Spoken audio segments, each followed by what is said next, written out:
Hello everyone. నా video కొత్తగా చూస్తున్న వాళ్ళైతే లైక్ అండ్ సబ్స్క్రైబ్ చేసుకోండి. ఈరోజు మనం చెప్పుకునే మూవీ రివ్యూ ప్యార్ ప్రేమ కళ్యాణం. ఈ మూవీ నెట్ఫ్లిక్స్లో స్ట్రీమింగ్ అవుతుంది. చూడని వాళ్ళు ఉంటే చూడండి.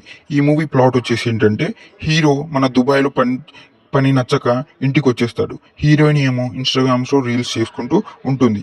వాళ్ళిద్దరూ ఎలా కలిశారు, ఎలా పెళ్లి చేసుకున్నారు అనేది ఈ మూవీ మెయిన్ ప్లాట్ వచ్చేసి ఏంటంటే, హీరోయిన్కి పెళ్లి అయిపోతుంది. ఇక్కడే సినిమా స్టార్ట్ అవుతుంది. కానీ హీరోయిన్కి వాళ్ళ అత్తగారింటికి వెళ్ళడం ఇష్టం ఉండదు. వాళ్ళ అమ్మా నాన్నని వదిలేసి వాళ్ళ అత్తగారింటికి వెళ్ళడం ఇష్టం ఉండదు. నువ్వే మా ఇంటికి వచ్చేసాయి అని హీరోని అడుగుతుంది. అక్కడ కొన్ని సిచ్యువేషన్స్ ఉంటాయి, అవి మీరు సినిమాలో చూస్తారు. అండ్ హీరోయిన్ వాళ్ళ ఇంటికి, అంటే వాళ్ళ అత్తగారింటికి ఇల్లరికం వెళ్తాడు.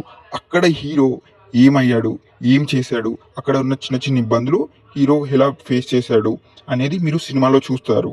అండ్ ఈ మూవీలో లాస్ట్కి హీరో హీరోయిన్ని వాళ్ళ ఇంటికి తీసుకెళ్ళాడా లేదా అనేది కూడా సినిమాలో మీరు చూస్తారు. అండ్ ఈ మూవీ కామెడీగా ఫ్యామిలీ ఆడియన్స్తో కూడా చూడొచ్చు. కామెడీగా ఉందంటే పగలబడి నవ్వుకునే అంత కాదు, కానీ చిన్నగా నవ్వుకునేటట్టు కామెడీగా ఉంది. ఫ్యామిలీ ఆడియన్స్తో కూడా చూడొచ్చు. అండ్ ఈ మూవీలో యోగి బాబు గారు కూడా బాగా యాక్ట్ చేశారు. సినిమా మాత్రం చూడండి. చాలామంది నా వీడియో చూస్తున్నారు కానీ లైక్ అండ్ సబ్స్క్రైబ్ చేసుకోవట్లేదు. సబ్స్క్రైబ్ చేసుకోండి ప్లీజ్. నెక్స్ట్ టైం మంచి రివ్యూతో కలుద్దాం. బాయ్ అందరికీ.